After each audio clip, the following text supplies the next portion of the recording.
I denne her video vil jeg prøve at lave en genvej på skrivebordet ind til de videoer, I sidder og kigger på, ind til undervisningsvideoerne.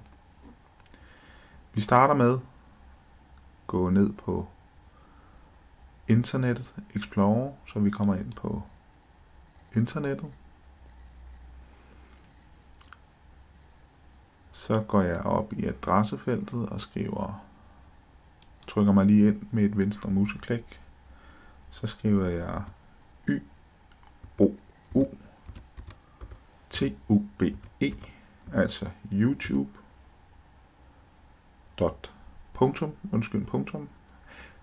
Kom og trykker på Enter. Så kommer jeg ind på YouTube hjemmeside.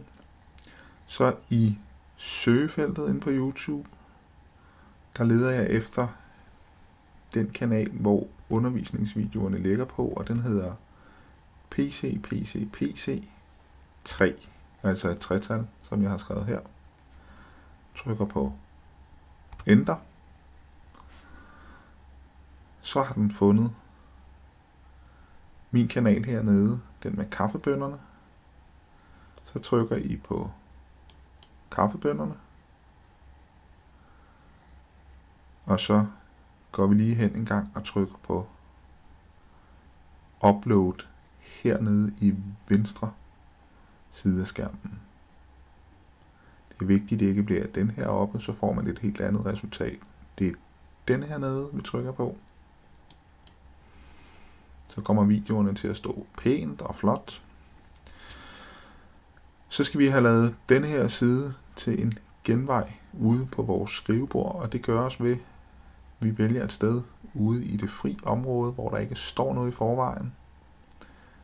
Det er vigtigt, at man gør det ude i det fri, og ikke heroppe, eller her ude i det fri område.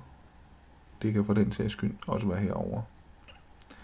Jeg laver et venstreklik med musen, og så går jeg ned og vælger den mulighed, der hedder Opret genvej, og laver et venstre museklik på Opret genvej.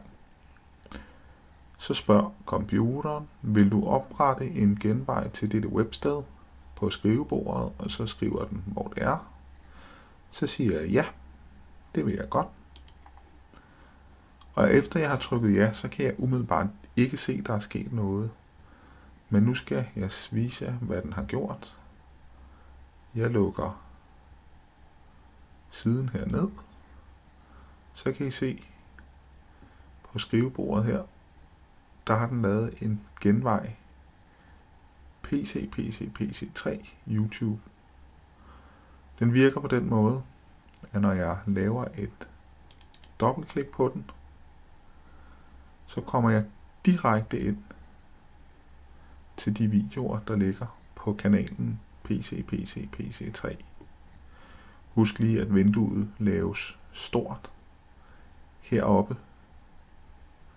i den til venstre for krydset, så fylder den hele vinduet.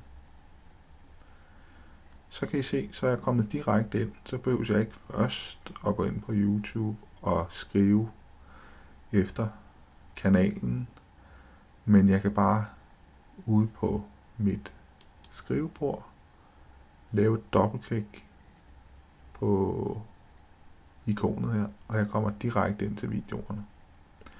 Når jeg lægger nye op inde på siden, så vil de også være med på den nye side her. Og den sidste ting, jeg lige vil sige, husk, den nemmeste måde at kende forskel på, om det skal være et enkelt klik eller et dobbeltklik. Der plejer jeg at sige, at hvis et enkelt klik ikke virker, nu lavede jeg et enkelt klik, der skete ikke noget, så er det fordi, det er et dobbeltklik. Så virker et enkelt klik ikke, så er det et dobbeltklik.